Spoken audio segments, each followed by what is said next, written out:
একটু ভেবে চিন্তে জবাব দেন তো দেখি, আমি আপনি মরবো না বেঁচে থাকবো? সকলকেই একদিন না একদিন, এক সময় না এক সময়, দিন হোক অথবা রাত হোক, যে কোনো সময় যখন আবার আপনার মালা করলো আমার আপনার হায়াত শেষ হয়ে যাবে, ঠিক নির্ধারিত সময় মালাকুল মউত আজরাইল আমার আপনার থেকে জানকে বের করে নেবে। কথা ঠিক না ঠিক? আজরাইল দেখবে না কে মুরব্বী, কে বৃদ্ধ, কার মুখে দাড়ি নাই, কার মুখে দাড়ি আছে, কে বাচ্চা, কে নাবালক, কে বালেক, কেউ কাউকে দেখবে না। যখন নির্ধারিত সময় হয়ে যাবে, ওই মালাকুল মউত আজরাইল আলাইহিস সালাম কিন্তু আমার আপনার থেকে জান রূহকে বের করে নেবে। কথা ঠিক না ঠিক? বিভিন্ন জায়গায় দেখা যায়, আমার আপনার সামনে কত ঘটনা দেখা যায়। বাবার আগে ছেলে চলে যায়, দাদার আগে নাতি চলে যায়, মায়ের আগে মেয়ে চলে যায়, আছে না নাই?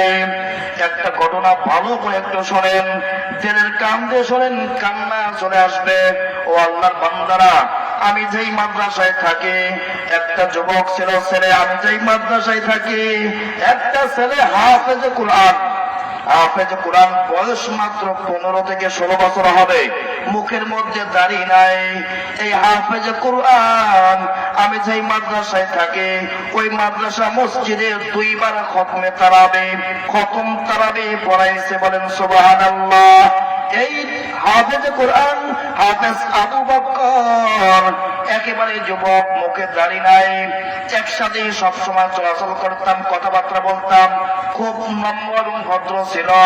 এই হাফেজ আবু বকর মাঝে মাঝেই অসুস্থ হয়ে যাইত, মাদ্রাসা থেকে ছুটি নিয়ে বাড়িতে যাইত, 5 দিন 10 দিন 15 দিন থেকে আবার মাদ্রাসায় আসতো। ওর যে এত বড় সমস্যা, রোগে আক্রান্ত, কেউ জানে না, আমাদের হুজুররাও জানে না, কোন ছাত্রও জানে না। অর্থাৎ ওর কিডনির মধ্যে পানি ধরেছে, কিডনি রোগে আক্রান্ত হাফেজ আবু বকর।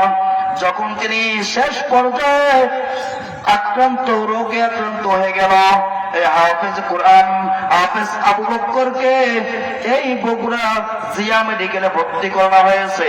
ও আল্লাহর বান্দারা, শোনেন, একটু কান দিয়ে শোনেন। এর আগে বলতে চাই, রাসূল বলেন আল মারউ মা মান আব্বা, যার সাথে যার মুহাব্বত, কাল কিয়ামতের ময়দানে তার সাথে তার কিয়ামত হবে। কথা ঠিক না দেখে?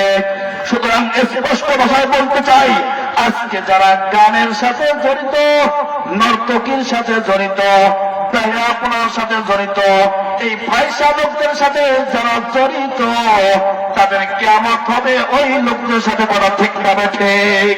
যারা আজকে মাদ্রাসা মসজিদে এই মাহফিলে দান করতে চায় না, শুধু গুনাহের কাজে লিপ্ত থাকে, দুনিয়াবি কাজে যারা লিপ্ত থাকে, যারা তাদের সঙ্গে থাকবে তারা জাহান্নামে যাবে, তাদেরকে নিয়ে দলবদ্ধ হয়ে জাহান্নামে যাবে। কথা ঠিক না ঠিক?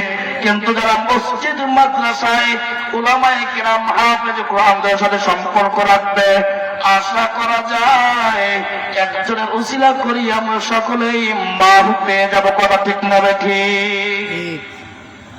পরে বলতেছে, আগে শোনেন, হাফেজ আবু বকর সিদ্দিক যখন হাসপাতালে ভর্তি হয়ে গেল, তার অবস্থা একেবারে খারাপ।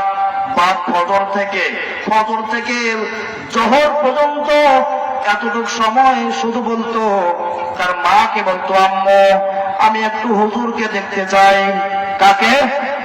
তার দাদা নয়, দাদি, কাউকে দেখার কথা বলে নাই, শুধু বলছে, ও আমার আম্মু আমি হুজুরকে দেখতে চাই, আমার হুজুরকে ফোন দাও, আমি হুজুরকে দেখব। কিন্তু আফসোস, ওই জিয়া মেডিকেল থেকে আমাদের মাদ্রাসা অনেক দূর, আসতে অনেক সময় লাগে।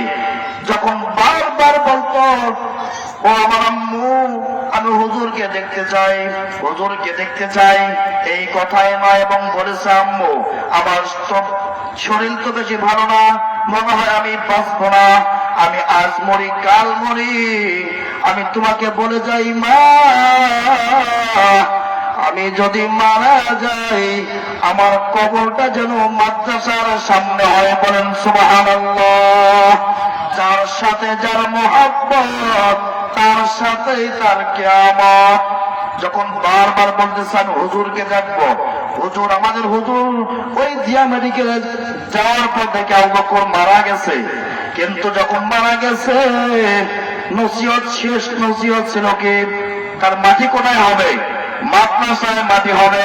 তার মা বলেছে বাবা তুমি মাদ্রাসায় কেন থাকতে চাও, তোমার বাবা মারা গেছে, তোমার দাদা মারা গেছে, ওই জায়গায় তোমাকে মাটি দেব, তোমার দাদা বাবার সাথে একসাথে থাকবা, মাদ্রাসায় কেন থাকতে চাও।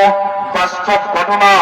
এই কথা যখন তার মা বলেছে, ওই হাফেজ আবু বকর বলেছে মা আমার বাবার ভালোবাসা চাই না, দাদার ভালোবাসা চাই না, যদি আমার কবরটা মাদ্রাসার সামনে হয় আমার ছাত্র ভাইরা সব সময় দোয়া করবে, কবর জিয়ারত করবে।